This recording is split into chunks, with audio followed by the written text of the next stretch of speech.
4 aujourd'hui et j'ai le plaisir d'accueillir Fabien Desage, qui est maître de conférence en sciences politiques à l'Université de Lille, chercheur au CERAPS. Ses recherches portent notamment sur les politiques urbaines, la politique locale et les élites municipales en France. Caroline Le Pennec, qui est professeure au département d'économie appliquée de HEC Montréal, qui est chercheuse aussi affiliée au CECD. Ses recherches portent sur la communication politique, l'impact des campagnes électorales sur le vote dans une perspective comparée incluant la France. Et Frédéric Méran, professeur et directeur du département de sciences politiques de l'Université de Montréal, affilié au Cerium et au Centre Jean Monnet. Ses recherches portent notamment sur la sociologie des relations internationales et de l'Union européenne, ainsi que la politique économique européenne. Donc, avant de laisser la parole aux participants à cette table ronde, peut-être vous rappeler que l'événement est enregistré pour que nous puissions ensuite le rediffuser via le Cerium. Donc, si jamais vous ne souhaitez pas apparaître, y compris pendant la période de questions, merci de penser à fermer votre caméra. Idem pour les micros, mais là, je pense que tout le monde a son micro fermé. Pour finir, vous pouvez poser vos questions dès à présent quand ça vous vient dans la section discussion. Si vous préférez aussi les poser à l'oral, vous pourrez procéder de cette manière-là dans la dernière partie de cette table ronde, donc les 30 dernières minutes où nous aurons la séance, la partie questions-réponses. Voilà, merci beaucoup de partager cette pause déjeuner avec nous et je cède tout de suite la parole à Fabien Desage.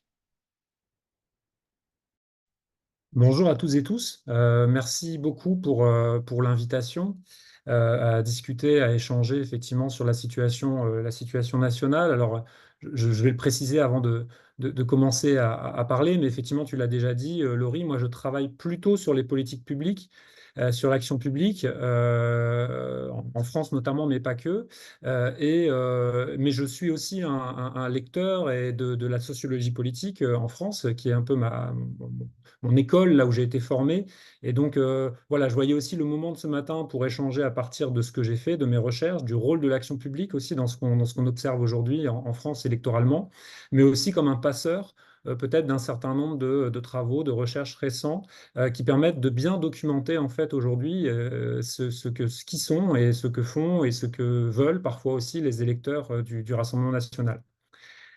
La première chose à dire, peut-être, c'est que, et je vais le dire un peu comme ça pour planter le décor, même si ce décor, il n'est pas très agréable, c'est que de mon point de vue, aujourd'hui, la situation la plus probable, en fait, c'est que le Rassemblement national remporte ces élections, qu'il les remporte avec une majorité relative forte, voire avec une majorité absolue.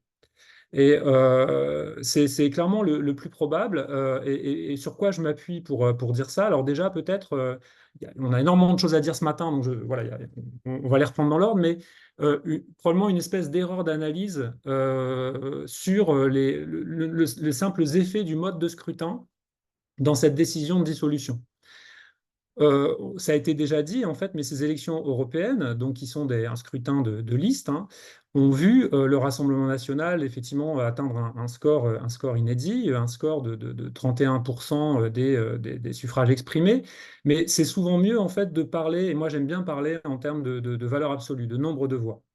Ce nombre de voix, en fait, il atteint quasiment 8 millions, ce qui est sensiblement plus qu'aux élections législatives, et ce qui, dans le cadre d'un scrutin majoritaire uninominal à deux tours, ce qui est le cas du mode de scrutin en France pour les législatives, mais avec en plus aux législatives la possibilité de se maintenir pour des candidats qui font plus que 12,5% des inscrits, en fait, on va avoir très fréquemment des situations de triangulaire, avec une participation accrue. Et dans une situation de triangulaire, j'ai envie de dire que le premier, celui qui arrive en tête, en fait, a une prime au fait d'arriver en tête et a de très fortes chances en fait de remporter des circonscriptions, notamment quand il y a, et c'est ce qui risque de se produire assez souvent, le maintien de trois candidats. Donc, je voulais dire, pourquoi je dis ça aussi, pourquoi ce pronostic peut-être encore un peu plus pessimiste que celui que font pour l'instant les sondeurs à partir d'autres données, hein, souvent des données à l'échelle nationale, etc.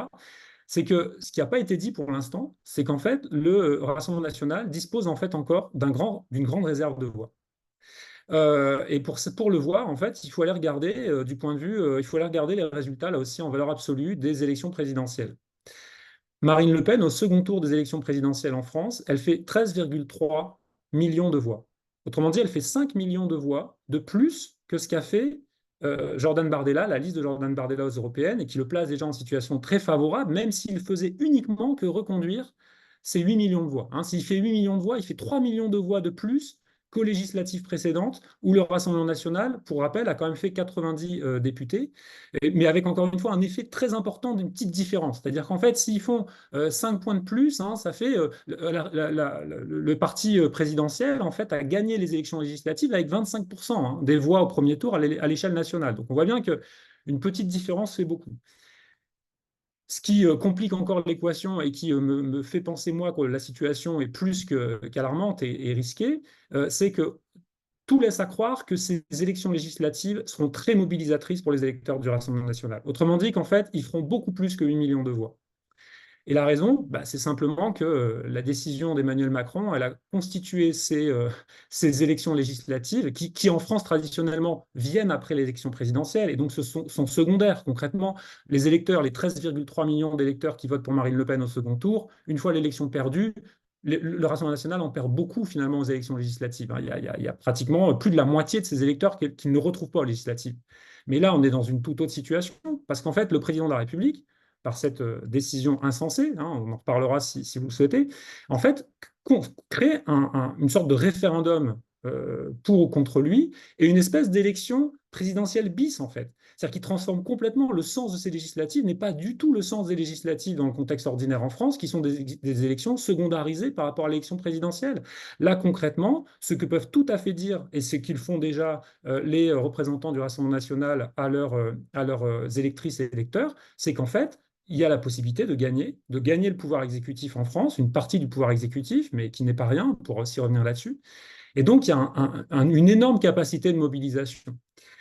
Il faut juste se dire que si le Rassemblement national ne fait pas 8 millions de voix, mais va chercher 11 millions de voix, ce qui est quand même moins que ce qu'il a fait au présidentiel, il est en situation de remporter entre 250 et 300 circonscriptions. Donc entre une majorité relative forte et une majorité absolue.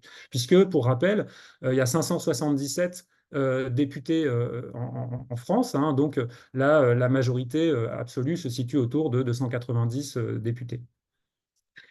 Voilà la situation sur le simple point électoral. Voilà, on pourrait rajouter plusieurs éléments à ça sur l'inquiétude et le risque pour les institutions. C'est aussi finalement le fait que là aussi, je vois souvent des comparaisons avec d'autres pays européens ou d'autres pays dans le monde. La France est probablement aujourd'hui un des pays les moins armés en termes de contre-pouvoir vis-à-vis du pouvoir de l'exécutif. Je lève le chat qui est venu avec moi. C'est le pays en fait où l'autonomie, l'indépendance judiciaire et notamment des cours suprêmes. Vous savez qu'il n'y a pas de cour suprême ou de cour supérieure en France. Hein. Le Conseil constitutionnel est une structure de contrôle molle, très largement cooptée par le politique. Donc on pourrait dire que demain, un Rassemblement national avec une majorité absolue à l'Assemblée et un Premier ministre, même en fonction du contexte de cohabitation, aura beaucoup plus d'autonomie et de moyens d'action que n'en a, par exemple, aujourd'hui Giorgia Meloni en Italie. Concrètement, la logique coalitionnelle, le rôle des régions en Italie, qui est beaucoup plus important en termes d'autonomie que celui de la France, ou même, on pourrait dire que les États-Unis, avec l'arrivée, la première en tout cas arrivée au pouvoir de Donald Trump, avec une Cour suprême, avec des États qui sont extrêmement puissants. On est dans le contexte français, et ça a été très largement renforcé par les mandats d'Emmanuel Macron. On est dans une verticalité du pouvoir exécutif extrêmement forte qui donne effectivement d'énormes leviers aux gouvernants hein, et qui a relégué au second plan le Parlement. On peut imaginer que, voilà, en tout cas, cette tendance s'accentuerait dans les années à venir. Voilà, donc peut-être en tout cas comme un premier, je ne veux pas parler trop longtemps pour le premier tour d'intervention, et si vous le souhaitez, je pourrais revenir ensuite peut-être sur ce qui nous a conduit là, hein, et peut-être en tout cas déjà en insistant sur le fait que finalement, il y a l'élément contextuel de la crise et de la décision. Finalement, c'est vraiment la décision du président de la République qui crée la crise. Mais cette crise n'est que l'aboutissement finalement de tendances assez lourdes, hein, structurelles, d'une part au renforcement de l'électorat du Rassemblement national, mais aussi, il faut le dire quand même, parce que c'est un point voilà, sur lequel je voudrais terminer, insister pour terminer, qui se traduit aussi par toujours une démobilisation des fractions basses des classes populaires qui ne votent plus pour la gauche, hein, concrètement. Donc en fait, c'est ces deux mouvements. C'est à la fois, il y a une droitisation qui a été bien montrée en fait des fractions moyennes et hautes des classes, des classes moyennes et des fractions hautes des classes populaires, mais il y a toujours quand même une assez forte démobilisation de certaines classes populaires, hein. Pour le dire aujourd'hui, le Rassemblement national fait certes 54% du vote ouvrier aujourd'hui en France, des ouvriers qui votent, mais 56% des ouvriers s'abstiennent. Donc, on ne peut pas décomposer ces deux éléments de l'équation. C'est-à-dire que la victoire du RN, c'est à la fois finalement la montée en puissance et la diffusion, la normalisation du RN dans tout un tas de segments de l'électorat, qui est d'ailleurs de plus en plus large, hein, qui est de moins en moins strictement populaire, mais de plus en plus large socialement. Mais c'est aussi la difficulté finalement de la gauche, hein, à construire un clivage de classe, un clivage social, et qui se traduit notamment dans sa difficulté encore aujourd'hui à mobiliser finalement une partie des ouvriers.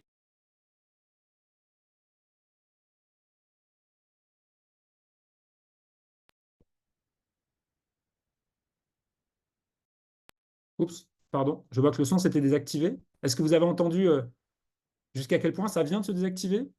Ou j'ai Je pense parlé qu'on longtemps? on a loupé 1 minute, un peu moins, Ah, 30 secondes. ok. Donc, je disais, voilà, peut-être pour terminer, que en tout cas, il fallait bien avoir en tête que la force du RN ne devait pas masquer aujourd'hui la démobilisation d'une bonne partie de l'électorat populaire, d'une autre partie de l'électorat populaire. Et je redonnais donc cet élément, à mon avis, qu'il faut toujours avoir en tête, c'est que si aujourd'hui 54% des ouvriers qui ont voté pour le Rassemblement national, 56% des ouvriers se sont abstenus.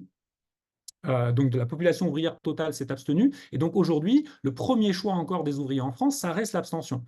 Et donc finalement, il y a à la fois la mobilisation d'une partie des ouvriers, hein, ce groupe social, il s'est décomposé, il s'est recomposé, mais il y a la difficulté aujourd'hui, toujours à gauche, de mobiliser finalement cet électorat qui continue à préférer l'abstention, hein. Et c'est les deux versants d'une même médaille, en quelque sorte, et qui est lié, je reviendrai ça après là-dessus, hein, à l'effet des politiques publiques, notamment de ces dernières décennies, de la décomposition des grandes organisations collectives en France de gauche, qui ont à la fois laissé orphelin, on pourrait dire, de représentation un certain nombre de ces franges des classes populaires, et qui ont droitisé une autre partie de ces classes populaires, hein, avec une logique que décrivent bien certains collègues, de latéralisation, hein, c'est-à-dire d'opposition plutôt autour de la race, de la question ethno-raciale, plutôt que sur la question sociale.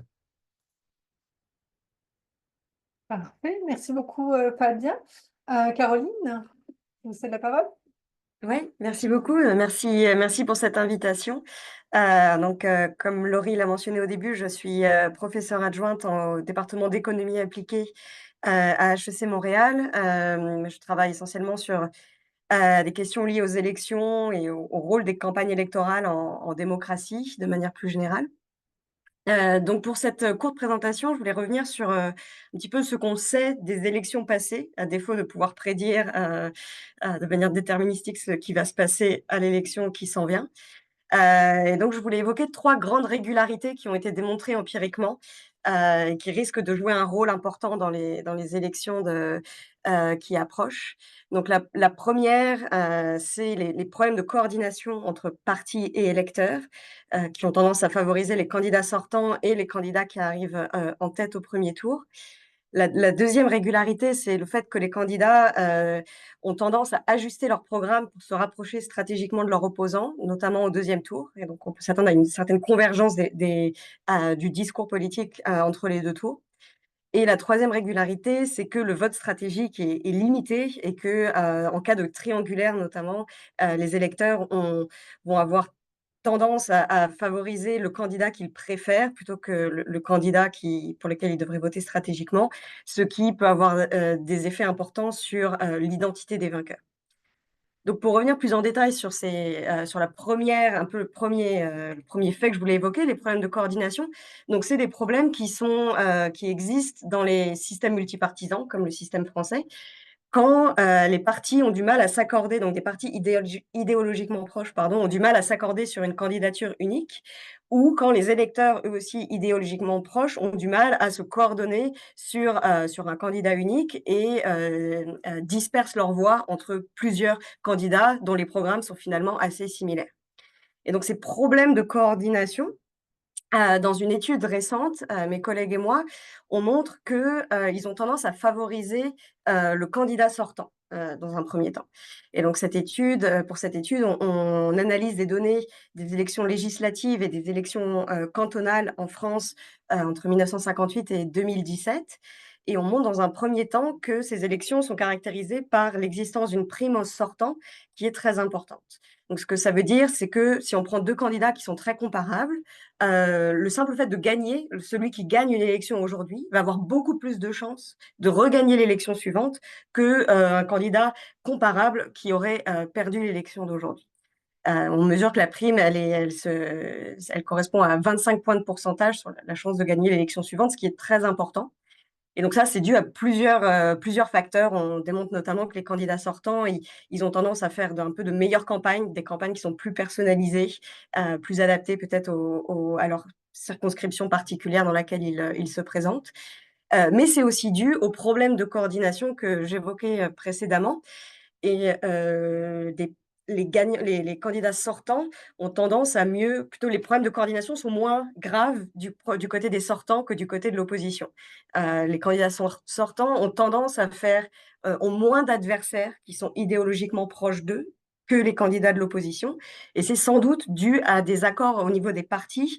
Le candidat sortant arrive à convaincre les partis, idéologiquement proches de ne pas présenter de candidats dans sa circonscription pour garder la main, sur cette circonscription.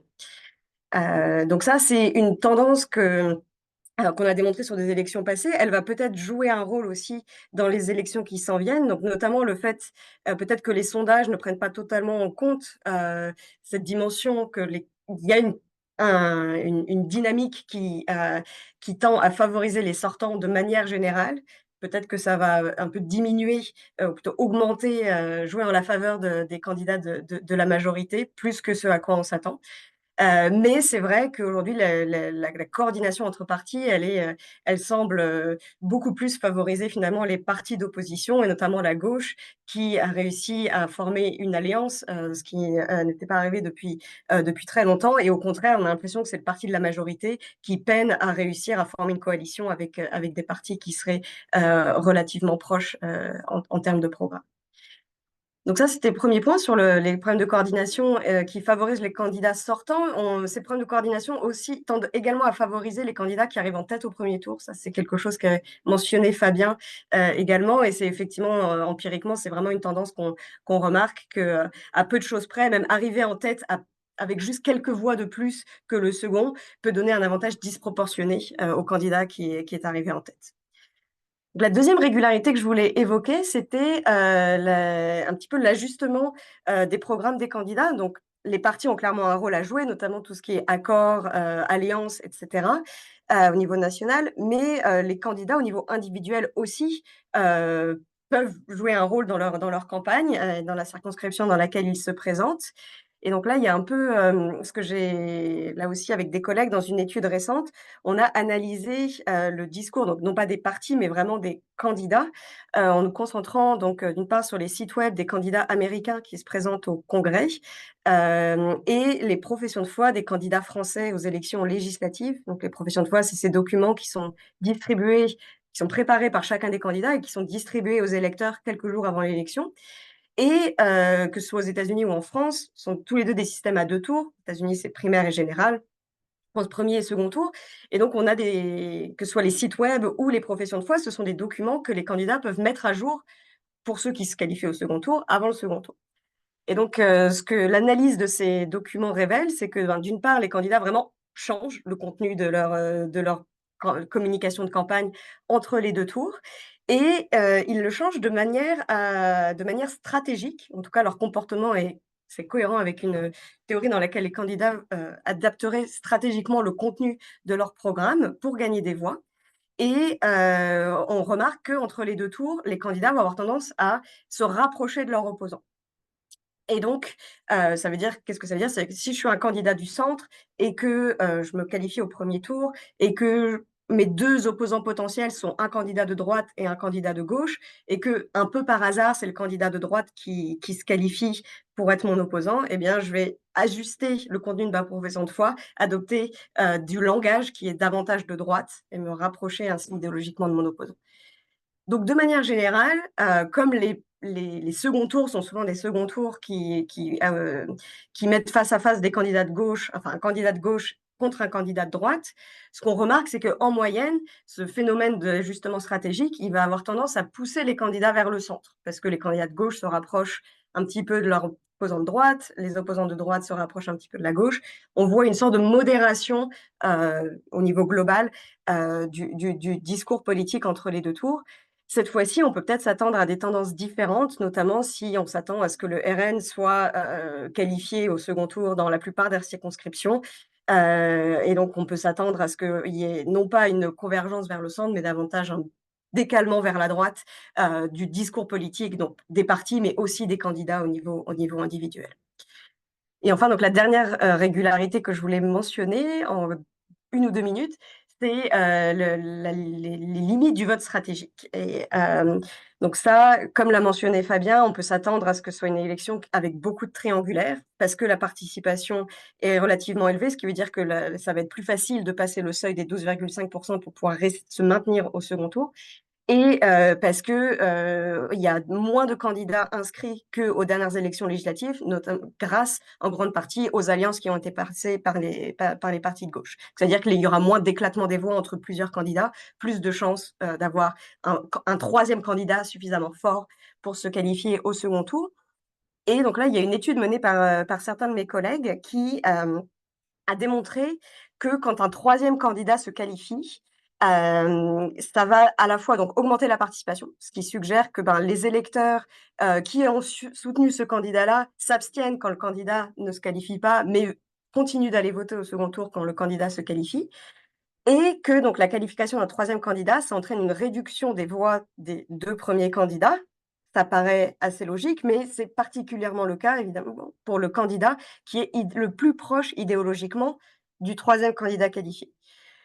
Et donc ça, ce que ça veut dire, c'est que si on est dans c'est-à-dire que les électeurs qui préfèrent, donc imaginons qu'on est dans une circonscription où les deux premiers candidats sont l'un de droite, l'un de gauche. Si un troisième candidat d'extrême gauche se qualifie, les électeurs qui préféraient ce candidat d'extrême gauche vont continuer de voter pour lui, même s'il a statistiquement aucune chance de gagner, plutôt que de reporter leur voix sur le candidat de gauche qui est davantage en mesure de gagner l'élection. Et donc ce phénomène, le fait qu'il y ait des électeurs qui votent ce qu'on appelle de manière sincère pour leur candidat préféré plutôt que de manière stratégique, eh bien, dans 1 fois sur 5, ça va changer l'identité du vainqueur. C'est-à-dire que peut-être qu'on était dans une circonscription où c'est vraiment le candidat de gauche qui aurait dû gagner parce qu'il y a une majorité d'électeurs qui sont plus proches, qui ont plus qui préféraient un programme de gauche qu'un programme de droite, mais parce que trop d'électeurs ont voté pour le candidat d'extrême gauche, le candidat de gauche n'a pas assez de voix pour remporter la victoire et c'est le candidat de droite qui passe. Et donc ça, c'est vraiment un phénomène qui risque de peser dans la balance à ces élections, puisqu'on aura beaucoup d'élections triangulaires, et parce qu'on peut s'attendre à ce que le vote stratégique soit encore plus limité que d'habitude. C'est-à-dire qu'il y a peut-être des candidats des électeurs du centre ou des électeurs de centre-gauche qui refuseront de voter stratégiquement pour un candidat de la majorité, ou inversement, qui refuseront de voter stratégiquement pour le candidat de gauche, parce qu'ils ne sont pas d'accord avec l'alliance qui a été passée par les partis de gauche. Voilà, donc c'est tout pour moi. Un grand merci, Caroline. Frédéric? Attends. Merci Laurie, bonjour à toutes et à tous. D'abord, je voudrais exprimer tout le plaisir que j'ai d'être parmi ces copanélistes, Fabien, Caroline et toi Laurie, et puis aussi exprimer mes remerciements au Cerium et au Centre Jean Monnet qui ont fait preuve d'une traditionnelle réactivité en essayant d'apporter un éclairage à chaud sur l'actualité. Donc merci Sabrina et Clara pour l'organisation. Alors, on m'a demandé de m'exprimer sur l'impact de cette élection législative sur le rôle international de la France. J'ai quelques remarques sur le court terme et sur le long terme. La première chose à dire, évidemment, et avant même le déclenchement des élections législatives par le président Macron, c'est qu'il y a une donnée objective dans l'électorat français qui, pour plus du tiers, a élu des représentants de l'extrême droite au Parlement européen. Et ça, c'est une donnée objective, qu'il y ait des élections législatives ou non, c'est une forme c'est un boulet pour la politique européenne de la France. C'est un affaiblissement au sein, en tout cas, de la politique européenne, mais probablement aussi de la politique internationale, pour n'importe quel gouvernement de devoir faire face à un électorat qui est largement hostile à ce qui ont été les alliances traditionnelles de la France et la politique européenne. Je ne porte pas un jugement de valeur en disant que ces alliances ou cette politique européenne sont bonnes ou mauvaises, mais le fait est que tous les gouvernements précédents ont adhéré à une politique internationale qui est fortement contestée, remise en cause par cet électorat lorsqu'il vote pour un parti comme le Rassemblement national et a fortiori Reconquête, pour des partis qui sont, et on pourrait y ajouter une partie de l'extrême gauche aussi, qui sont fortement hostiles à la politique européenne de la France, mais aussi à la politique internationale de la France telle qu'elle a été menée, du moins depuis les années 70. Alors, si on met cette question-là de côté, passons à la décision insensée, pour citer Fabien Desage, de déclencher les élections législatives. À court terme, en ce qui concerne la politique européenne et internationale de la France, beaucoup de qualificatifs me viennent à l'esprit, mais je les résumerai par l'expression suivante, se tirer dans le pied. Je ne vois absolument rien à court terme de positif qui puisse ressortir pour l'influence de la France dans cette décision. Le président Macron, au cours des derniers mois, mais on pourrait dire des dernières années, pendant sa présidence, a mis l'accent sur deux priorités. La première, c'était l'influence au sein de l'Union européenne et une politique pro-européenne, une politique dans laquelle la France était fortement engagée et façonnait les priorités de l'Union européenne, une politique dans laquelle le président jouait un rôle important pour la nomination des dirigeants européens, développer une relation étroite avec l'Allemagne pour faire avancer les projets européens. Actuellement, et suite aux élections législatives, les dirigeants européens sont en train de décider quelles seront les orientations futures de l'Union européenne pour les 5 prochaines années, qui seront la présidente de la Commission, le président du Conseil, les grands équilibres dans le pouvoir européen. Il est évident que la parole du président Macron n'a plus aucune valeur. Il n'est pas écouté, et il n'a pas de raison d'être écouté puisqu'il va perdre ses élections et n'aura pas de poids au cours des prochaines années. Donc, ce qui a été l'axe, je dirais, principal de la présidence Macron, c'est-à-dire une Europe forte, s'est effondré à court terme du fait de son absence, pas réelle, pas physique, mais son absence d'influence à court terme en raison des élections qu'il a déclenchées et qu'il va perdre. L'autre axe très important, surtout au cours des derniers mois, ça a été évidemment l'Ukraine. La menace russe qui pèse sur l'Union européenne, selon les propos d'Emmanuel Macron, et qui en a fait même un enjeu presque existentiel pour l'Union européenne. Encore là, il a affaibli considérablement le soutien de l'Europe à l'Ukraine dans un moment particulièrement critique où la France était justement le pays qui, en Europe, en apportant son soutien aux pays d'Europe centrale et de l'Est, était vraiment en pointe de cette politique de soutien, de solidarité avec l'Ukraine, dans le cadre de l'OTAN, mais aussi de l'Union européenne. Selon les scénarios que je vais évoquer dans un instant, il est presque impossible d'imaginer un gouvernement français qui sera aussi pro-ukrainien que ne l'a été le précédent. Alors, évidemment, un président Macron en juillet 2024 conserve un certain domaine réservé, c'est vrai, mais c'est quand même le gouvernement qui mène la politique et surtout qui contrôle les budgets. Et donc, sur la question de l'Ukraine également, il y a un affaiblissement réel, encore une fois, dans un moment qui était vraiment critique en cet été 2020. Alors, si on essaie d'échafauder un peu des scénarios sur l'après, là, je me fie évidemment sur les sondages et les analyses de Caroline et de Fabien. Quels sont les scénarios? Je pense qu'en effet, le scénario le plus probable, c'est celui d'un gouvernement du Rassemblement national. de Jordan Bardella. Qu'est-ce que ça veut dire pour la politique étrangère de la France? Bien, il y a deux façons de voir les choses.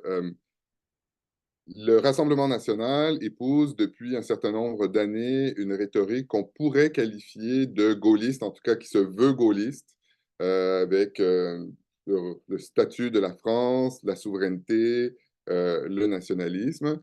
Une politique qui n'est plus aussi hostile à l'Union européenne dans le sens où elle n'est plus favorable au retrait de l'Union européenne, qui n'est pas non plus favorable au retrait de l'Alliance atlantique, mais qui baisse un peu le niveau, si vous voulez, de l'implication de la France. Alors, dans l'Union européenne, en proposant un nombre considérable de politiques qui mettraient la France en porte-à-faux avec les politiques de l'Union européenne. Donc, on pourrait détailler si ça vous intéresse, mais plusieurs politiques qui, en fait, n'étant pas compatibles avec les traités européens actuels, exigeraient une forme de conflit ouvert avec les partenaires et surtout avec l'Allemagne. Et sur la question atlantique, avec l'idée d'un retrait du commandement intégré, donc encore une fois une politique inspirée de Gaulle qui avait retiré la France du commandement intégré en 1966 avant qu'elle ne le retrouve sous la présidence de Nicolas Sarkozy. Donc, c'est certainement une politique qui va incommoder ses partenaires les plus proches, l'Allemagne et les États-Unis, à court terme. À moyen terme, évidemment, le Rassemblement national n'a pas seulement des ennemis, il a aussi des amis. Et il n'est pas du tout impossible que, par exemple, aux États-Unis, dans quelques mois, Donald Trump soit à la présidence. Il y a en effet des chefs d'État et de gouvernement en Europe qui sont plutôt sur une ligne compatible avec celle du Rassemblement national. On pense évidemment à Giorgia Meloni en Italie ou à Viktor Orban en Hongrie. Donc, tout ce que cela signifie, ce n'est pas qu'un gouvernement du Rassemblement national serait isolé, mais c'est sûr qu'il y aurait un changement assez radical de ce qui a été la stratégie des alliances de la France depuis, pas seulement Emmanuel Macron, mais tous les présidents précédents jusqu'aux années 70. L'autre option que l'on peut imaginer, c'est évidemment celle d'un Parlement qui serait ingérable. Alors encore là, il y a une ironie, de la même manière que le président Macron va probablement rendre impossible le soutien à l'Ukraine et l'influence de la France dans l'Union européenne, alors que c'était ses priorités. Il dit déclencher des élections parce que le Parlement était ingérable. Et je pense qu'avec un Parlement où il n'y aurait pas de groupe majoritaire, on va découvrir ce que c'est véritablement un Parlement ingérable. Alors, en matière de politique étrangère, on pourrait imaginer que, en fonction de la pratique de la Ve République, il y a une marge d'autonomie un peu plus grande. C'est-à-dire qu'en effet, s'il n'y a pas un gouvernement fort et majoritaire à l'Assemblée nationale, ça donne, dans les domaines réservés du président de la République, ça lui donne un peu plus de marge, par exemple, au Conseil européen, où il n'aurait peut-être pas à accorder trop de place, où il pourrait se contenter d'un strapontin pour le Premier ministre. Mais par contre, on peut s'attendre à ce que l'affaiblissement de la capacité de la France à adopter des lois, le chaos législatif permanent, ne soit pas de nature à renforcer l'influence de la France. Et je vais terminer juste sur une phrase en disant que on s'entend généralement que ce qui a fait le poids de la France depuis les dernières décennies, c'était justement cette forte concentration du pouvoir dans les institutions. Donc, même si la France était économiquement plus faible que l'Allemagne et à une population égale que l'Italie, elle avait des institutions très, très fortes qui faisaient en sorte que le président de la République pouvait, pour utiliser une expression québécoise, livrer la marchandise et c'était une source d'influence. Là, tout indique que, en partie à cause du vote des Françaises et des Français qui ont décidé de soutenir des partis politiques qui étaient opposés à la politique de la France, mais aussi en grande partie en raison de la décision du président Macron, ceci ne pourra plus être tenu pour acquis. Donc, pour toutes ces raisons, je conclus à un affaiblissement à court terme et à moyen terme de la position de la France, à la fois dans l'Union européenne et auprès de ses alliés traditionnels. Merci. Merci beaucoup, Frédéric. Alors, je vais moi aussi livrer quelques points de réflexion un peu issu de mes perspectives là-dessus, notamment des travaux sur le vote de gauche et sur les partis politiques en France. Dans le fond, moi, je voudrais peut-être mettre de l'avant 3 points. Donc, je vais me concentrer sur la gauche et notamment l'alliance de la gauche qui est, on va dire, un peu la deuxième surprise qui a surpris après le choc de l'annonce de la dissolution. Ça a été la rapidité et à date, on peut dire le succès de cette formation d'une coalition à gauche. Donc, je vais revenir un petit peu sur la formation du nouveau Front populaire. Ensuite, je voudrais regarder d'un peu plus près la dynamique du vote de gauche, peut-être pour faire un peu pendant aux dynamiques qu'a mis de l'avant Fabien. Et pour finir, regarder un petit peu la question de l'abstention aussi, puis quel est l'impact en fait de cette abstention qui est différenciée en fait selon la couleur des électeurs, la couleur politique. Qu'est-ce que ça peut avoir comme impact sur les dynamiques électorales pour le prochain scrutin? Donc, je l'ai dit, la nouvelle alliance de gauche, en fait, est assez exceptionnelle pour 2 raisons. D'une part, comme ça a été mentionné par Caroline aussi, ça arrive assez rarement en France. Et elle est, je pense, spécifique ou exceptionnelle pour 2 raisons. C'est qu'ils ont réussi à s'entendre dans un temps record, à la fois sur un programme commun et sur des candidatures uniques. C'est arrivé très peu de fois. Donc, c'est sûr que le nouveau Front populaire s'inscrit dans une dimension historique en faisant clairement référence à 1936 et au Front populaire, moment historique d'union de la gauche contre la menace de l'extrême droite et des avancées sociales qui en ont découlé. Donc, il y a cet imaginaire-là, clairement, qui a pour, je pense, vocation à essayer de ranimer l'identité de gauche d'une partie de l'électorat. À plusieurs reprises, la gauche a tenté de s'unir auparavant, pas toujours avec succès. Alors, c'est sûr que les moments où la gauche, les différents partis de gauche, notamment Parti socialiste, Parti communiste, et là, maintenant, on peut clairement rajouter la France insoumise, et le parti des Verts, quand ils ont réussi à s'unir, ils ont pu accéder au pouvoir. On a en tête notamment le programme commun en 1972 entre le Parti socialiste et le Parti communiste. La gauche plurielle de 1997, qui a fait suite en fait à une victoire de la gauche après la deuxième dissolution dans l'histoire de la Ve République, pour laquelle il y avait des candidatures, mais il n'y avait par exemple pas de programme. Et beaucoup plus proche, l'expérience de la NUPES, donc de l'Alliance, là encore, populaire, écologique et sociale, qui s'est formée pour les élections législatives de 2022 et qui a éclaté en octobre 2023. Donc, dans le programme du nouveau Front populaire, donc ils ont réussi à conclure en 4 jours, on voit en fait le socle de base des thèmes traditionnels, à la fois de la gauche traditionnelle, donc dans lesquels on va retrouver toute la dimension de redistribution et de justice sociale, des positionnements favorables à l'immigration, et une partie aussi de thématiques propres à la nouvelle gauche qui va, elle, toucher à la question de l'environnement et des droits pour les différents groupes dans la société. Ce qui frappe aussi quand on regarde ce programme, c'est la capacité qui est assez rare pour les différents partis de gauche en France à mettre en sourdine les dimensions clivantes qui existent entre eux. Donc, on voit notamment que le thème du nucléaire ne figure pas parmi l'entente parce que le Parti communiste français, notamment, a un point de vue très différent là-dessus des Verts. Donc, dans cette alliance, on retrouve le Parti socialiste, le Parti communiste, les Verts, la France insoumise, le nouveau parti anticapitaliste.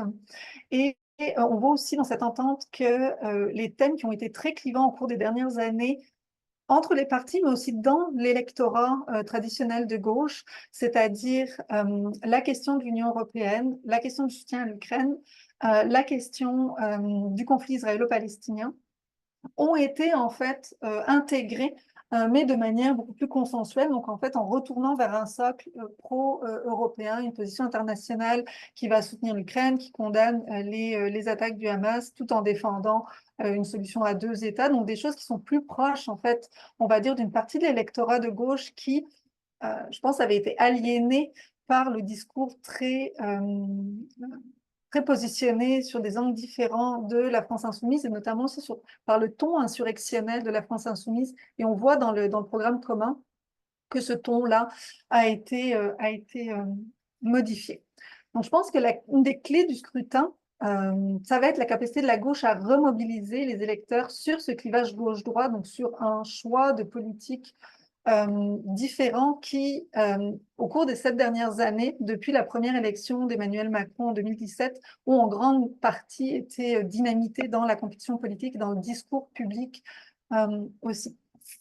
La deuxième dimension que je voudrais analyser rapidement, c'est la dynamique du vote de gauche. Donc, quand on regarde les sondages, puis je suis tout à fait d'accord avec ce qu'a dit Fabien aussi sur l'impact que peuvent avoir quelques points de pourcentage dans le système, dans le scrutin, le système électoral français.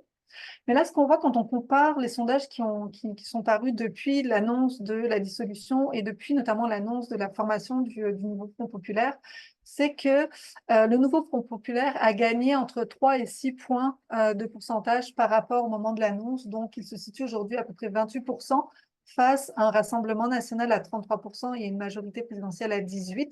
Donc, on s'entend. Le risque, là aussi, d'un gouvernement minoritaire ou majoritaire du Rassemblement national, je suis entièrement d'accord avec cette analyse-là.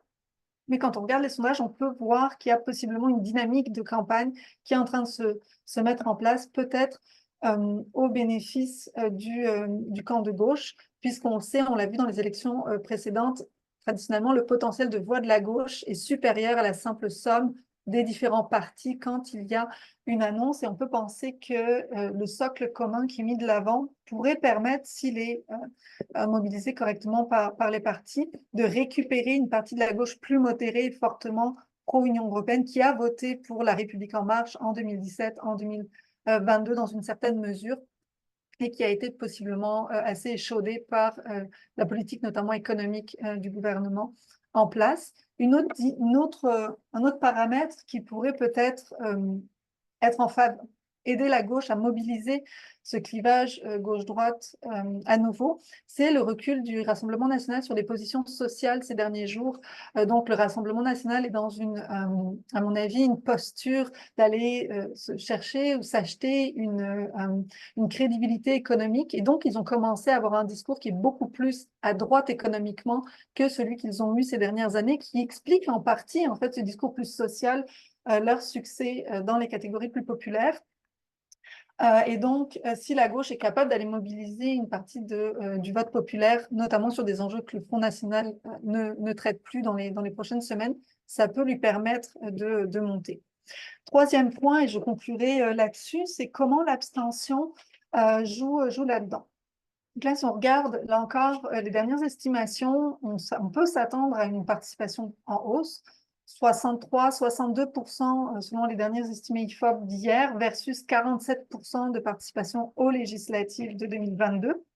Mais quand on regarde à la fois les catégories sociales et les catégories politiques, on a une très forte disparité. Donc, c'est sûr que, par exemple, les jeunes s'abstiennent majoritairement. Mais là, pour ce dernier point, je voudrais me concentrer sur, dans le fond, quel camp s'abstient le plus. Et ce qu'on voit, c'est que c'est la gauche qui s'abstient le plus dans les prévisions pour le prochain scrutin. En termes de participation, on est dans la moyenne pour la gauche, 63%, mais pour la majorité présidentielle, on est à 73% et 72% pour le Rassemblement national et Reconquête. Donc, on voit qu'il y a un enjeu clairement à la fois pour les partisans de la majorité, mais aussi pour les partisans du Rassemblement national à se déplacer et aller voter. Parmi ceux qui ont voté Rassemblement national en 2022, ils sont 80% à penser aller voter. 76% parmi ceux qui ont voté aux élections européennes. Et donc, il y a un réservoir de voix de gauche à aller chercher pour l'alliance de gauche en allant mobiliser notamment ceux qui sont plus modérés. Et d'ailleurs, si on regarde les élections européennes, mon dernier point, c'est que la participation était la plus forte dans le camp des électeurs du Rassemblement national et de Reconquête. Donc, on peut penser qu'il y a un réservoir à aller mobiliser à gauche. Est-ce que la gauche va être capable de le faire? Ça, on le verra dans les prochaines semaines. Et je m'arrête ici pour permettre aux trois autres panélistes de réagir. On peut y aller dans l'ordre de parole pour peut-être une réaction courte sur certains points. Fabien, à toi. Ouais, merci beaucoup. Merci à tous les trois aussi. Puis merci Merci Laurie, effectivement, sur tes analyses hyper intéressantes. Alors, je pense aussi que ce que tu as bien posé la question, c'est-à-dire que il est très improbable aujourd'hui de penser que ce qui changera, ce sera la mobilisation des électeurs RN. A fortiori, effectivement, à si peu de temps du précédent scrutin, qui a déjà été construit en fait comme un scrutin très largement autour de l'enjeu, encore une fois, national et de l'enjeu d'Emmanuel Macron, hein. Donc, il a vraiment construit en quelque sorte aussi là les raisons de sa perte actuelle. Et donc, effectivement, je pense que l'enjeu, là, d'un point de vue électoral, en tout cas, si on se place du point de vue des différentes formations en concurrence, c'est plutôt de mobiliser celles et ceux qui ne se sont pas mobilisés. C'est-à-dire ce qui pourrait faire la différence, ça serait ça. Je mets un point de réserve et qui, je pense aussi, nous conduit un peu à avancer dans notre débat. Ce point de réserve, c'est celui de la polarisation territoriale en France, qui est aujourd'hui quelque chose d'extrêmement fortement souligné par tous les collègues qui travaillent sur le sujet et sur le vote, qui fait qu'en fait, on se retrouve aujourd'hui dans une situation en France où on est de plus en plus proche de la situation américaine plus ancienne, où on a à la fois des zones très fortes de vote à gauche, donc effectivement plutôt centrés dans les métropoles, dans les cœurs de métropole, dans les quartiers populaires aussi périurbains, tout proches des métropoles. Mais on a une concentration, un renforcement finalement du vote RN dans les autres espaces.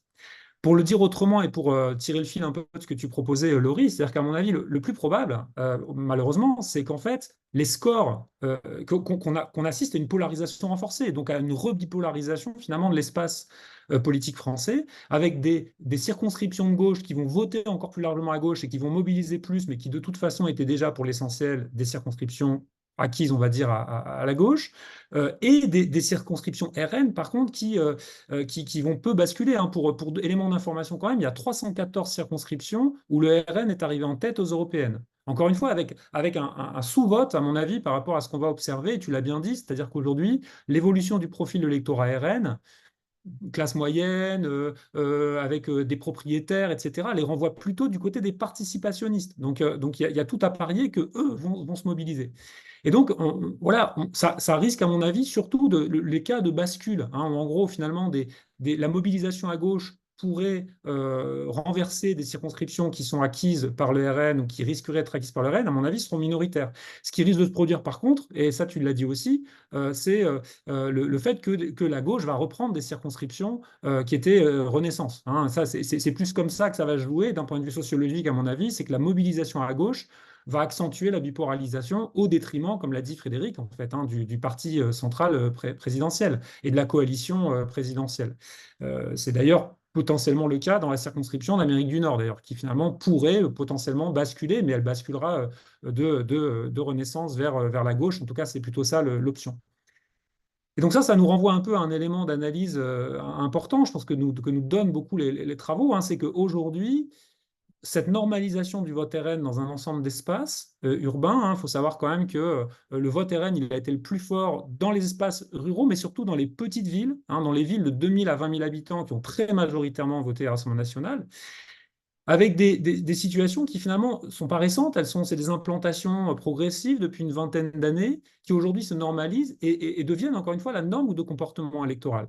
Et qui sont, je vais le dire un peu vite, mais qui paraissent presque inexpugnables aujourd'hui pour certaines circonscriptions, hein. La région dont je suis issu, le Nord-Pas-de-Calais, il y a 12 circonscriptions déjà sur 24 qui étaient des circonscriptions Rassemblement national.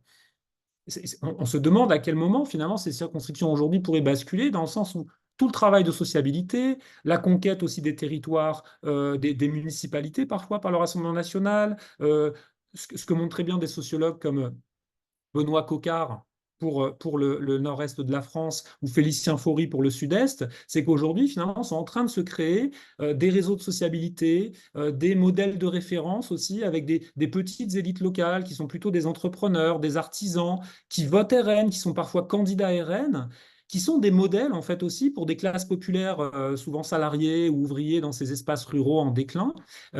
Et donc se construit encore une fois cette normalité du vote RN qui l'inscrit très durablement dans le territoire et qui fait qu'en fait on a peu de perspectives à court terme de renverser ce vote. Et les perspectives, ben, effectivement, on peut se dire aussi, et j'ajoute ça pour terminer, hein, que cette histoire actuelle qui est en train de se produire, comme souvent, elle nous permet de revenir sur les occasions manquées. sur les occasions manquées, des moments où finalement on aurait pu se cadrer autrement finalement la question des inégalités en France, du rapport à l'État. Elle est très fortement cadrée. Ça aussi, c'est ce que montrent très bien les travaux de Cocard, mais notamment de Félicien Faury, d'Antoine Mazot. Elle s'est cadrée aujourd'hui beaucoup sur la question raciale. Hein, encore une fois, le nous et le eux. Et ce que montrent ces sociologues, c'est que le eux est souvent plus clair que le nous d'ailleurs. Hein. On se distingue de qui? Des pauvres non respectables que sont les immigrés, des élites culturelles, hein, des élites des métropoles, de ce qu'on perçoit être la gauche. Forcément, les gilets jaunes, la réforme des retraites sont été autant d'occasions manquées de peut-être d'arrimer, de politiser finalement autour de questions de classe, de questions d'inégalité sociale, ce qui est en train aujourd'hui d'être politisé de manière plutôt horizontale, hein, comme des inégalités ou des privilèges de race. Hein. C'est aussi ce que montrent très bien les travaux sur le RN aujourd'hui et sur les électeurs du RN, c'est que le racisme conçu plutôt comme la défense d'un privilège, hein, de petits privilèges blancs, de l'accès aux services publics, de l'accès au logement, on voit bien comment c'est important aujourd'hui dans la campagne du Rassemblement national, sont aujourd'hui très diffusés. Ils sont très diffusés en l'absence finalement aussi de narratifs différents, mais surtout de militants différents. Hein. Dans ces espaces ruraux, ces espaces périurbains, ouvriers, où il y a encore des usines, il y a par contre plus de militants. Il n'y a plus de militants de gauche, il n'y a plus d'organisations présentes de gauche. Et effectivement, autant le moment des Gilets jaunes, à un degré divers, la réforme des retraites, ont été des moments où finalement cette reconnexion, qui est toujours à construire, qui n'est jamais donnée, en fait, ne s'est pas faite. Et, euh, et là, j'allais dire que malheureusement, voilà, on sait qu'il n'y a pas de leçon d'histoire, mais quand même, c'est intéressant de regarder les dynamiques antérieures, hein, dans nos démocraties libérales, et on voit que finalement, les alternatives de construction des clivages, de construction du politique, de la conflictualité, finalement, il n'y en a pas 50. Hein. En gros, il y a cette perspective verticale autour de la redistribution ou cette perspective horizontale autour de la redistribution dans un jeu à somme nulle. Hein. Dans l'idée, finalement, une sorte de fatalisme social. Hein. On ne va pas pouvoir gagner face aux puissants. Et donc, finalement, on revendique sa respectabilité vis-à-vis de ceux qui sont le plus proches de soi et qui sont aujourd'hui les immigrés. Merci, merci Fabien. Caroline? Oui, je vais revenir très rapidement sur ce que tu disais, Laurie, sur l'enjeu de mobilisation, notamment à gauche, que la gauche risque de souffrir d'une abstention plus forte dans leur camp que dans d'autres. Alors, c'est sûr que cet enjeu d'aller faire voter les électeurs, elle est d'aller donc pas simplement plus que de persuader les électeurs d'un autre camp, mais de mobiliser les électeurs qui voteraient pour nous de toute façon et un enjeu essentiel pour les partis et notamment pour ceux de gauche. Et ça, on sait, ça a été démontré de manière scientifique par plusieurs études, c'est que ce qui marche le mieux pour aller faire voter les gens, c'est le contact direct. Et c'est les méthodes à l'ancienne où on a des militants qui vont faire du porte-à-porte et qui vont communiquer directement avec les électeurs. Et ça, la difficulté, c'est qu'en 3 semaines, c'est quasiment impossible de mettre en place une campagne de contact direct de grande ampleur. En 2012, la campagne de François Hollande l'avait fait, et il y a une étude qui montre que l'immense campagne de porte-à-porte qu'ils avaient mis en place pourrait expliquer pourrait avoir fait augmenter la part de voix de François Hollande de 2 points de pourcentage, ce qui est énorme quand une élection se joue à une marge de victoire suffisamment proche.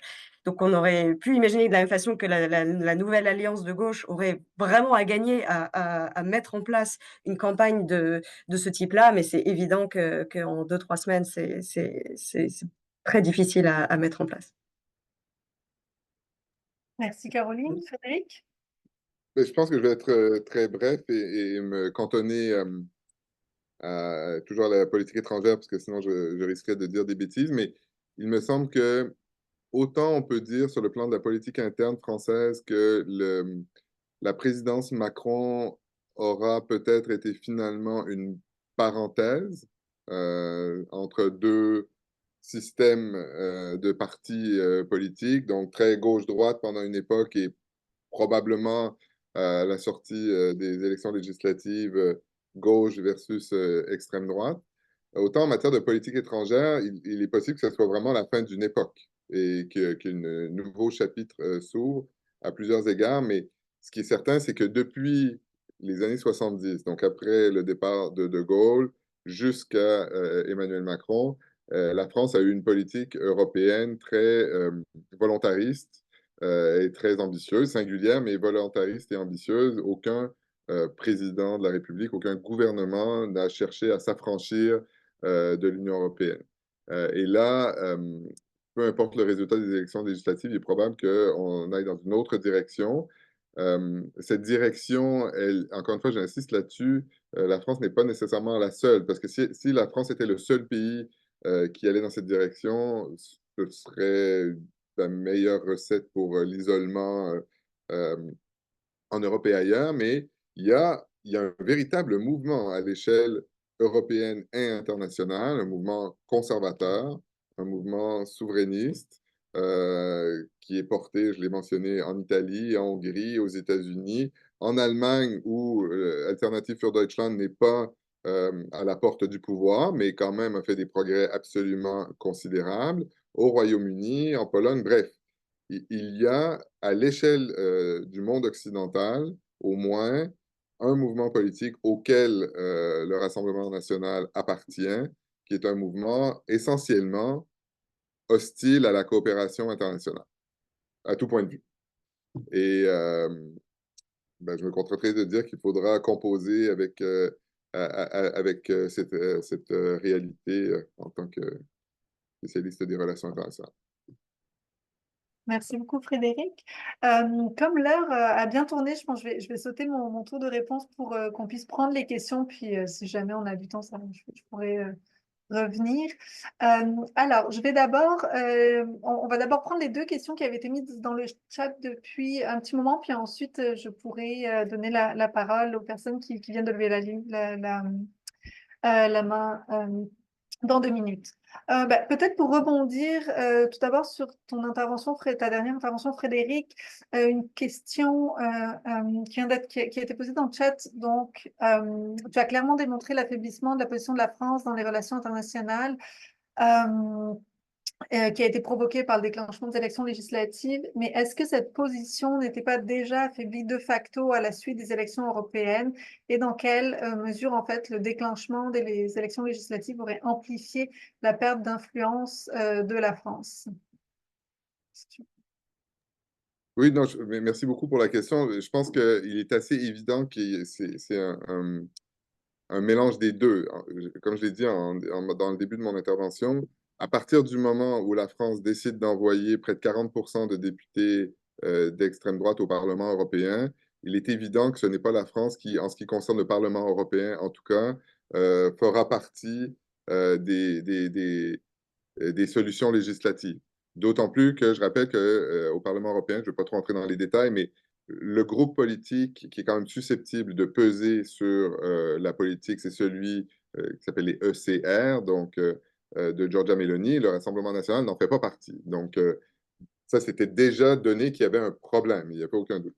En même temps, Emmanuel Macron, qui déjà dans l'ancien Parlement européen avait à vivre avec beaucoup de députés du Rassemblement national, a compensé ça par un volontarisme européen considérable et qui a fait de lui finalement celui qui, sur le plan idéationnel, a le plus influencé l'Union européenne depuis 2017. Donc, les idées venaient de France. C'est la France qui était attendue sur tous les enjeux.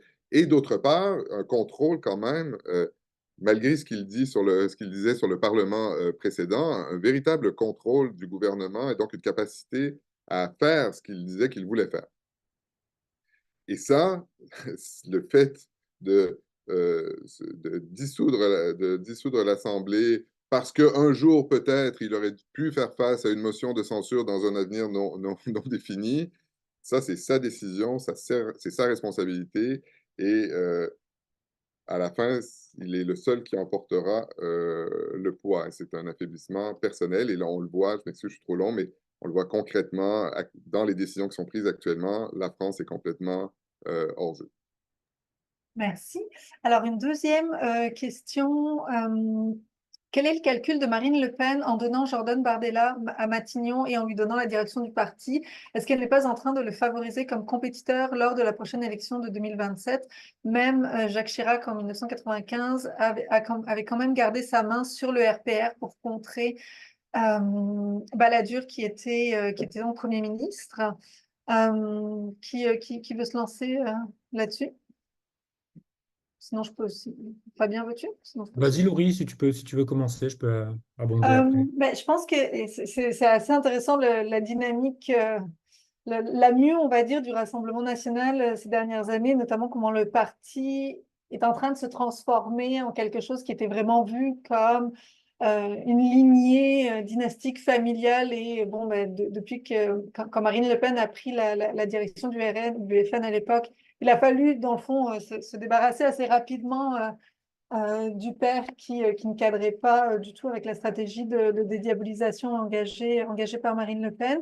Je pense que pour l'instant, le gros avantage dans le calcul de Marine Le Pen et plus largement du Rassemblement national de mettre Jordan Bardella comme Premier ministre, c'est que, un Premier ministre, ça se change. Donc, si jamais ça se passe pas bien, parce qu'on peut penser aussi que si le Rassemblement national a un gouvernement minoritaire, que pendant 2 ans, la politique au sein de l'Assemblée est chaotique, les lois n'aboutissent pas, bon, dans ce cas-là, ça sera relativement facile pour Marine Le Pen d'ensuite de reassumer sa posture présidentielle lors des prochaines élections.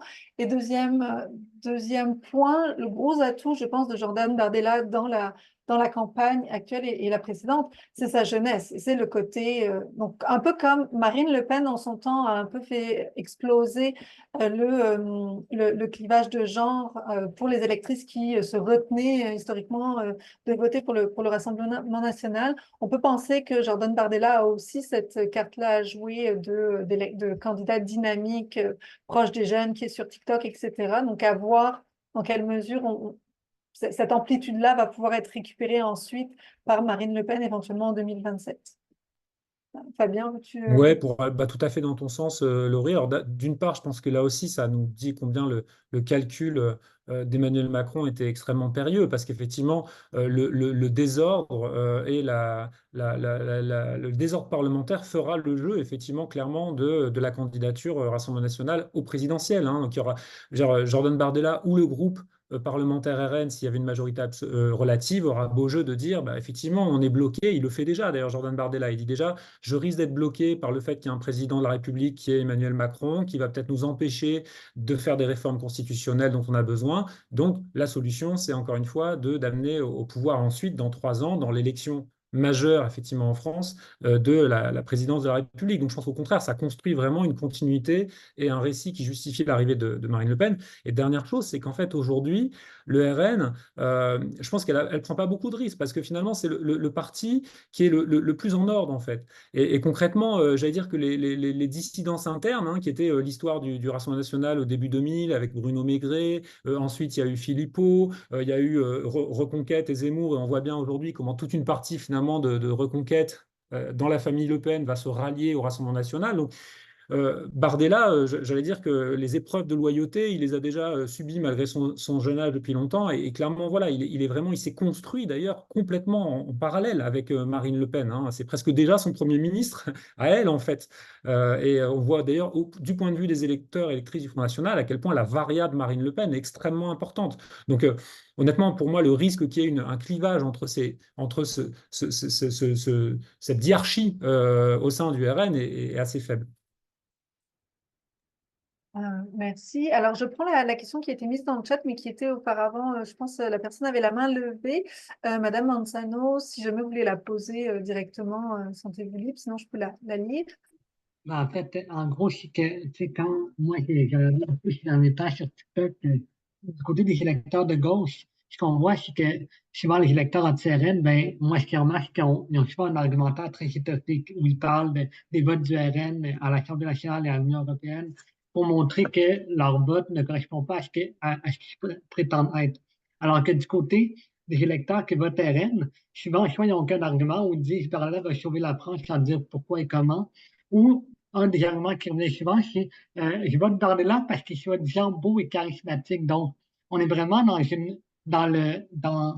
une question d'apparence, d'image, beaucoup plus que de contenu. Donc, ma question, c'est la suivante. Est-ce que le fait, en gros, comment qu'on est arrivé là? Comment ça se fait qu'il y a tant de monde qui vote pour un parti comme le RN qui est basé sur la peur de l'autre et la haine? des personnes qui sont différentes. Et est-ce que le fait que le RN ait amélioré ses communications dans les dernières années, ça a contribué à sa popularité des dernières années? Et l'autre question, c'est euh, est-ce qu'il y a de l'espoir? Parce que j'entendais le discours de Fabien, le discours de Frédéric, le discours de Caroline, j'ai pas l'impression qu'il y avait tant d'espoir, c'est beaucoup de pessimisme. Mais est-ce qu'il y a au moins une lueur d'espoir qu'on peut envisager à l'issue de cette élection-là, ou est-ce qu'il n'y en a pas pantoute? Du point de vue comme moi, d'une personne qui est plus anti-RN, Merci beaucoup. extrême droite. Peut-être Caroline, est-ce que tu souhaiterais répondre? Alors peut-être sur un point, sur la question un peu fondamentale de qu'est-ce qui explique le succès du RN, pourquoi est-ce qu'il y a autant de gens aujourd'hui qui votent pour ce parti? Je pense que c'est une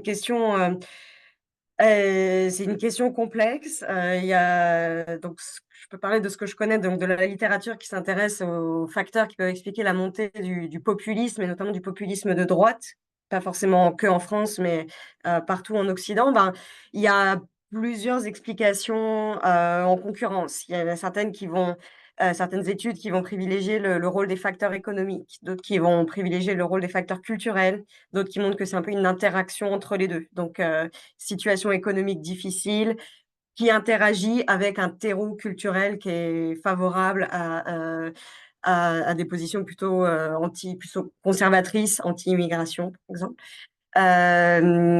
On va parler d'une étude récente qui s'intéresse à cette question de manière comparée, en essayant de comprendre qu'est-ce qui explique la tendance à la montée des partis d'extrême droite en Europe, pas uniquement qu'en France, et qui teste 3 hypothèses. La première, ce serait que ces partis ont adapté leur programme. Donc, ils montent en puissance parce que leurs programmes sont davantage alignés avec les préférences des électeurs. La seconde hypothèse, c'est que les positions des électeurs ont changé, qu'il y a une droitisation générale de l'électorat. Et ce que ces auteurs montrent, c'est que ces hypothèses-là ne sont pas forcément celles qui ont le plus de poids. Selon eux, c'est la troisième hypothèse qui est à privilégier, c'est que les électeurs, ces partis, de manière générale, leurs programmes n'ont pas tant changé. Les positions des électeurs n'ont pas tant changé, mais ce qui a changé, c'est le poids que les électeurs donnent à différents sujets. Et que peut-être qu'il y a 20 ans, les électeurs votaient de manière plus économique, et qu'aujourd'hui, le poids des questions culturelles est plus grand. Et donc, ça ne veut pas dire qu'il y a plus d'électeurs anti-immigration qu'avant, mais ça veut dire qu'avant, les électeurs ils étaient anti-immigration, mais ce n'était pas ce qui comptait le plus au moment de voter, alors qu'aujourd'hui, ces facteurs-là, et les facteurs culturels, ont plus de points. Donc, c'est pas forcément la seule explication, mais ça pourrait être une explication. Est-ce que je peux ajouter un point, Oui, Laurie, sur la oui. question de l'espoir? Parce que pour moi, la question fondamentale, si on part du principe que le prochain gouvernement sera un gouvernement du Rassemblement national, à moins que la gauche réussisse à rester unie et que des circonstances exceptionnelles lui permettent de l'emporter, la question fondamentale, c'est de savoir si le Rassemblement national sera fidèle à sa stratégie de dédiabolisation et donc acceptera les institutions, l'état de droit, les institutions représentatives en France, mais aussi les engagements internationaux de la France. Et donc, ça laisse la porte ouverte à une alternance qui arrivera un jour et la question à ce moment-là est entre guillemets moins inquiétante puisque c'est la question de savoir, bon, ce sera un gouvernement plus à droite, c'est la démocratie, ou est-ce qu'il y aura une dérive illibérale que les institutions, donc ce qu'on a vu par exemple en Hongrie, où on a du mal à imaginer qu'il y ait un jour une alternance. Et ça, c'est pour moi la question fondamentale. Et j'ai envie de dire, ça va dépendre évidemment des autres acteurs politiques. Donc, quand on voit en ce moment, par exemple, le gouvernement actuel qui laisse entendre qu'il n'y a pas de différence entre le Rassemblement national et le nouveau Front populaire, ça donne une idée de qui est prêt à collaborer avec quoi, autour de quels enjeux dans un gouvernement du Rassemblement national. Mais ça va aussi tester les institutions démocratiques de la France, dont on dit souvent qu'elles ne sont pas les plus solides. Et donc ça va être une vraie question à suivre, je crois. Merci. Avant de prendre l'action suivante, je veux juste peut-être ajouter un chiffre que je trouve vraiment frappant pour aller dans le sens de la banalisation du Rassemblement national et du succès de la stratégie, en fait, de dédiabolisation. C'est qu'aujourd'hui, il y a 39% des personnes en France qui pensent que ce parti est capable de gouverner, contre 38% pour le Parti socialiste. Donc, ça montre aussi à quel point il y a eu une dynamique de banalisation et de montée en respectabilité du Rassemblement national dans le discours, face aussi peut-être possiblement aussi à un effondrement de la confiance dans les partis traditionnels, ce qu'on voit aussi à l'échelle européenne de manière plus large. Mais donc, il y a quand même, oui, clairement, leur stratégie de communication a été fructueuse.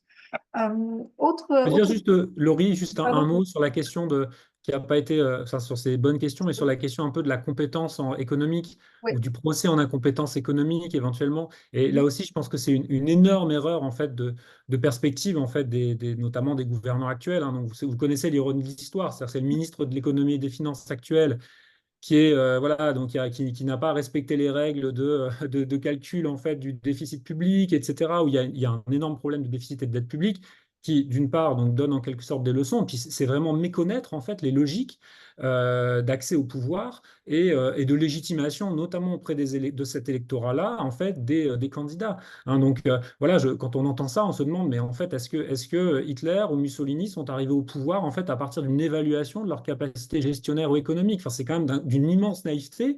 Je pense qu'ils nous renseignent beaucoup sur les dispositions en fait de nos gouvernants et sur justement précisément leur distance en fait, leur distance avec les logiques en fait de ce qui fabrique la légitimité politique, la légitimité du discours politique et qui bien sûr ne ressemble pas à un bilan comptable ou une évaluation comptable dont on sait par ailleurs, et les électeurs le premier, qu'elle est toujours située en plus socialement. Hein. Il n'y a pas une bonne économie en règle générale, il y a une bonne économie favorable à certains ou à d'autres. Donc c'est là aussi, c'est une très mauvaise en fait façon, en quelque sorte, à mon avis, de critiquer les conséquences qui seraient celles de l'accès au pouvoir du Rassemblement national et éventuellement de faire changer les avis. Merci. Alors, question suivante. Est-ce que les réseaux sociaux peuvent remplacer les campagnes de porte-à-porte afin de pallier au court échéancier? Et est-ce que les appels au vote aussi des figures d'influence comme artistes, influenceurs, on a vu aussi il y a beaucoup de sportifs et plus récemment même aussi des syndicats avec la CGT qui a pris position alors que c'est assez exceptionnel. Donc, est-ce que ces deux dynamiques-là, à la fois réseaux sociaux et figures d'influence hors monde politique, peuvent changer la donne? Qui veut se lancer?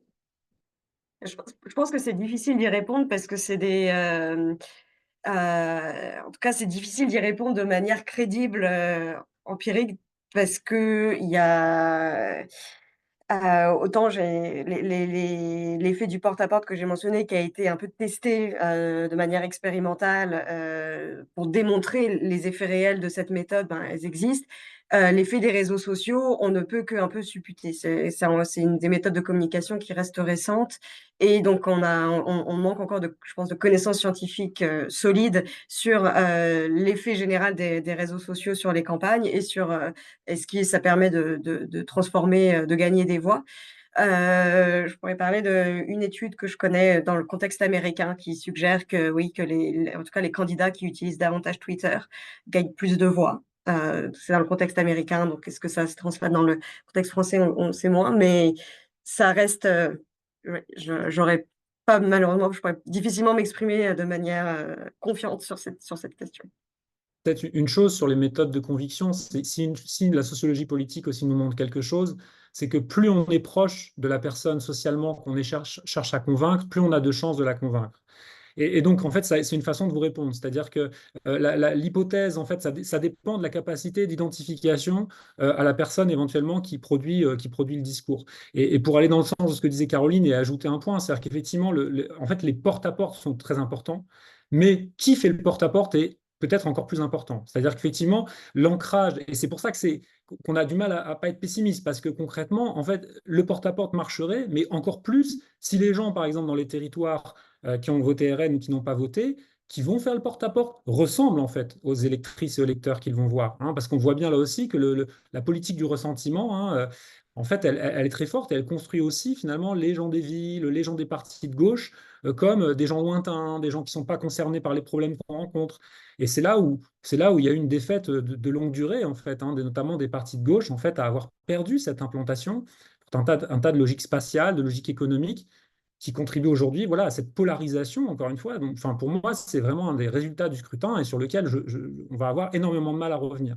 Ça prendra du temps. Et pour le côté optimiste, peut-être c'est de voir que ça s'est déjà renversé. Et je suis tout à fait d'accord avec ce qui était dit auparavant aussi sur le fait que les électeurs ne sont pas plus racistes aujourd'hui, en fait. Mais je pense que, et voilà, qui pourrait dire ça dans une France qui a été un pays colonial, qui a colonisé l'Algérie, qui a donné des droits différents en fait aux musulmans et aux Français de métropole. C'était structurel le racisme en fait dans le fonctionnement de la Troisième ou de la Quatrième République. Mais l'offre politique ne plaçait pas ça effectivement comme premier élément de choix. Et donc finalement, bon, un ouvrier qui était peut-être effectivement un peu xénophobe, c'était pas le critère principal de son vote. Il n'avait pas cette affiliation. Et aller voter, c'est aussi faire confiance à des gens, trouver que finalement on est à la hauteur à peu près de celui qui se présente, que c'est un gars qui a l'air sympathique et qui va nous défendre. Et ça relègue au second plan finalement cette question du clivage autour de la race. Donc c'est ça en fait l'enjeu. L'enjeu, c'est de construire une offre alternative pour reléguer au second plan. Parce que lutter sinon sur les consciences et sur la xénophobie, je pense que honnêtement, c'est encore plus compliqué peut-être que de faire perdre le RN. Merci. Alors, je vais donner la parole à Aibin Yin. En ligne, oui. Oui, bonjour. Bonjour. Merci pour ma question. En fait, j'ai une question par rapport à qu'est-ce que vous prévoyez, qu'est-ce qui va se passer avec Monsieur Macron? Est-ce qu'il va pouvoir finir son mandat dans le sens où les 3 précédentes cohabitations, il y avait toujours le président, même évidemment, il n'a pas la majorité au Parlement, il est quand même, il présidait le deuxième parti en importance dans le Parlement qui pourrait peser contre le gouvernement de cohabitation. Mais cette fois-ci, c'est la première fois où le parti présidentiel va peut-être finir troisième. Est-ce que M. Macron pourra, oui, bien sûr, il y a des droits dans les domaines réservés, la défense, les affaires étrangères, mais comment il va peser contre un gouvernement du Rassemblement national si son parti est réduit à la troisième place avec très peu de députés? Et surtout, on sait que le Rassemblement national, quand même, l'euroscepticisme et le rapprochement de la Russie sont au cœur de son programme, même si c'est domaine réservé du président. Il pourrait essayer de provoquer Macron. Est-ce que Macron a assez de poids politique pour contrer, pour durer 3 ans? Merci. Peut-être Frédéric, ouais. Je peux donner un premier élément de réponse. D'abord, merci pour la question. Alors, il est évident qu'il sera un président, un canard boiteux. Parce que, comme vous l'avez dit vous-même, les cas précédents de cohabitation, il y avait un espoir d'alternance euh, euh, dans une échéance assez brève. Là, j'ai vraiment du mal à imaginer que Renaissance survive à cette expérience, puisque vous semblez être dans le milieu de la santé, une expérience proche de la mort. Donc ça, c'est incontestable. Après, il y a la rumeur toujours qu'il devrait démissionner, en tirer les conséquences. Ça, je pense que ça va être une vraie question de responsabilité morale, puisque, encore une fois, il sera responsable du résultat, parce que le président conserve, en tant que chef de l'État, non seulement le domaine réservé, mais c'est quand même lui qui peut éviter le pire, notamment en ce qui concerne des propositions législatives qui porteraient atteinte à l'État de droit, par exemple. Donc, il est quand même le garant des institutions. Et de ce point de vue, la position responsable, ce serait celle d'être un président, un peu comme dans les régimes parlementaires, où il y a un président qui a une fonction honorifique, mais qui est quand même là pour éventuellement poser son veto à des propositions qui seraient vraiment très problématiques. Je pense que ce sera le seul rôle qui sera attendu du président de la République. Et donc, l'alternative qui serait de déclencher enfin, je ne sais même pas si c'est possible d'ailleurs, mais en tout cas, l'alternative me semble pire que celle-là. Alors, il nous reste 9 minutes et nous avons encore 3 questions. Donc, si vous êtes d'accord, je vous propose de passer aux questions suivantes, qu'on puisse se répartir. Compte tenu des difficultés historiques à créer une alliance à gauche, à quel point pensez-vous que cette alliance pourra tenir la route? Et pensez-vous que ça convaincra les électeurs de gauche de se mobiliser ou les découragera? Je peux y aller avec celle-là, puis si vous êtes correct. Ben, à la fois, ce que je veux dire, c'est qu'il y a l'expérience de la NUPES très récemment qui montre que ces différents partis sont à la fois capables de s'entendre et en même temps aussi capables d'avoir de divergences extrêmement fortes. Là, je dirais, si on veut pencher du côté de l'analyse optimiste, on voit que déjà le fait de s'entendre sur à la fois des candidatures communes, un socle commun, et je rajouterai un troisième point que je n'ai pas mentionné, mais qui est de mettre de côté relativement certaines figures de la France insoumise qui étaient beaucoup plus clivantes ou polémiques, notamment le fait que Jean-Luc Mélenchon, on le sent là, il se retient beaucoup, à pas y aller en disant non, non, ça va être moi là. Donc il y a vraiment, je pense, cette idée dans la coalition de gauche de se dire pour que ça soit incrédible et viable, ça ne peut pas être en tout cas, le Premier ministre, par exemple, ne pourra pas être Jean-Luc Mélenchon. Les autres partis ne l'acceptent pas et je pense qu'une partie de la France insoumise est consciente de ça. Donc, je dirais le fait aussi que c'est ça, le ton du pacte, du programme commun est changé. Je pense que ça, ils ont pris, je pense, ces différents partis et leurs exécutifs, la mesure de ce qu'il fallait faire pour proposer un programme qui fonctionne et qui rassemble. Est-ce qu'ils vont être capables de tenir ces positions-là ensuite? Surtout, est-ce qu'ils vont avoir les votes? Ça, c'est une autre question. Et c'est sûr que, encore une fois, je pense que les derniers 7 ans ont fait beaucoup en termes de politique publique, dans le discours aussi, pour flouter la ligne entre ce qui, traditionnellement, du point de vue social, économique, était de droite, ce qui était de gauche, et comment on se situe. Puis là, il y a qu'à voir, par exemple, si on prend aussi sur d'autres enjeux comme l'immigration, la loi sur l'immigration qui a été votée l'année dernière, qui est quand même, le résultat est pas mal à l'opposé de ce qu'on aurait supposé de l'ADN de La République En Marche en 2017 ou même en 2022. Donc, je pense que c'est aussi la capacité de la gauche à reclarifier les choses et que les électeurs puissent voter pour la droite, pour la gauche, mais pour des partis qui ont des positions qui sont différentes. À mon sens, c'est ça qui pourrait leur permettre de gagner. Deuxième question, que risque la Constitution française en cas de victoire du RN ou du nouveau Front populaire? Quels sont les acquis sociaux et engagements internationaux qui seraient remis en cause? Qui veut y aller avec ça? Question. Je peux commencer par les engagements internationaux et je laisserai mes collègues s'exprimer sur les politiques nationales. Le programme du RN est assez clair, mais comme Laurie l'a mentionné plus tôt, il s'est un petit peu édulcoré aussi avec le temps. Donc, sur l'Union européenne, il faut quand même toujours le rappeler que c'est un parti qui était favorable à la sortie de l'Union européenne il n'y a pas si longtemps. Ce n'est plus le cas aujourd'hui. En revanche, il est favorable à une réorientation de l'Union européenne. Sur certains enjeux, ça ne fait peut-être pas une grosse différence sur les questions de défense, par exemple, en général, ou sur les questions migratoires, il faut s'attendre à ce que la France pousse avec d'autres pays pour un raidissement, mais pas nécessairement une transformation radicale.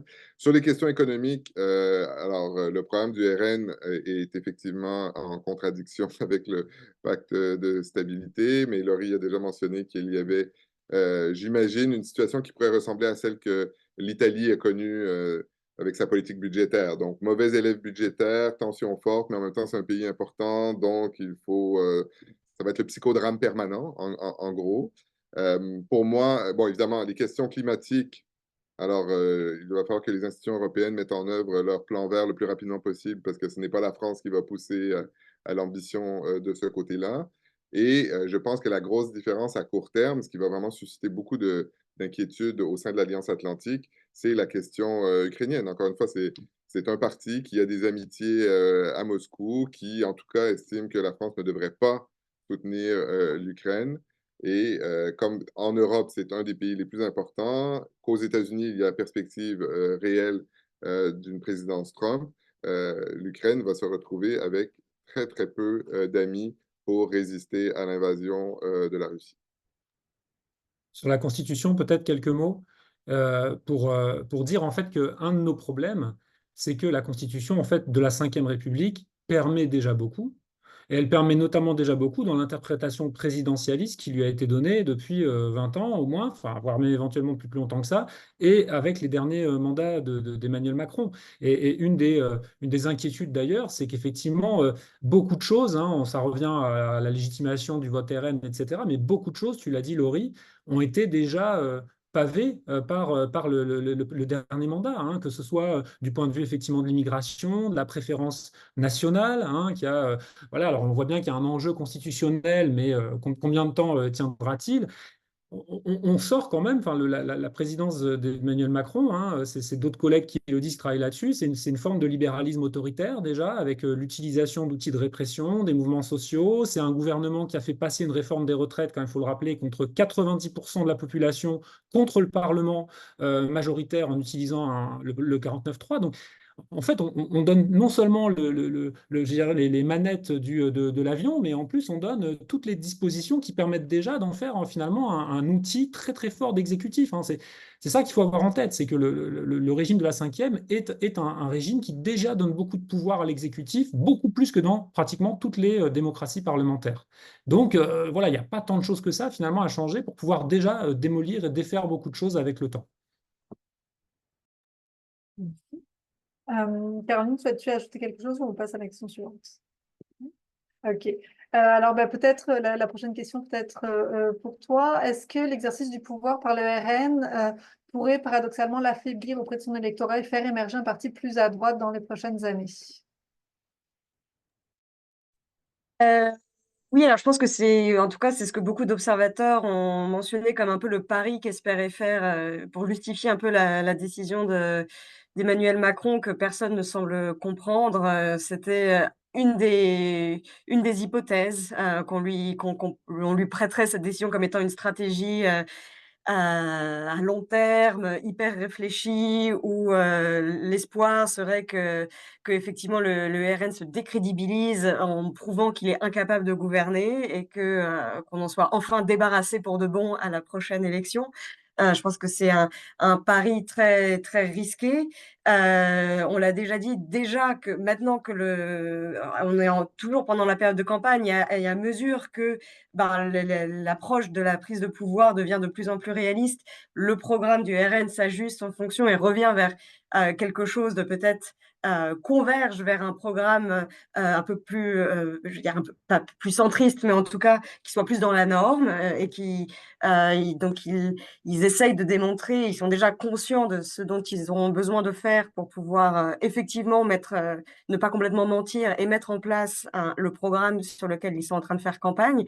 Donc je pense que c'est un pari très risqué et on le voit d'ailleurs en Italie avec l'accès au pouvoir de Giorgia Meloni. C'est un gouvernement qui fonctionne, c'est un gouvernement qui passe des lois.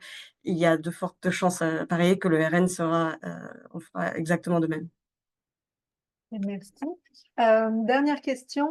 Comment expliquer le choix de Macron d'aller aux urnes, choix dangereux?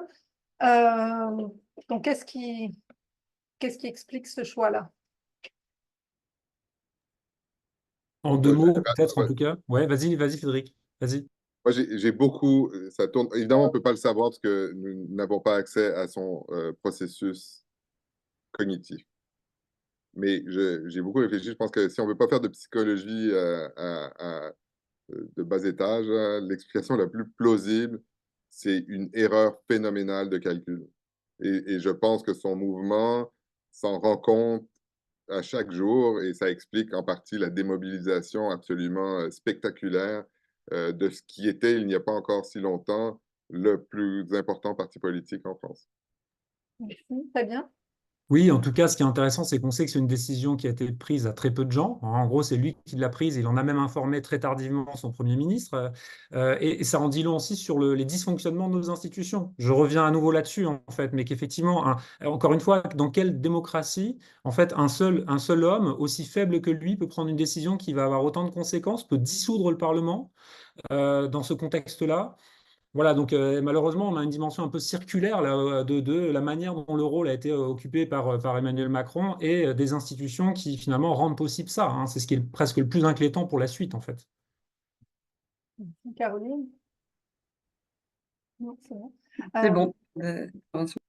Moi, si je peux ajouter un point peut-être pour rebondir, Fabien, sur la question de dans quelle mesure un homme seul prend cette décision-là, je trouve que c'est assez...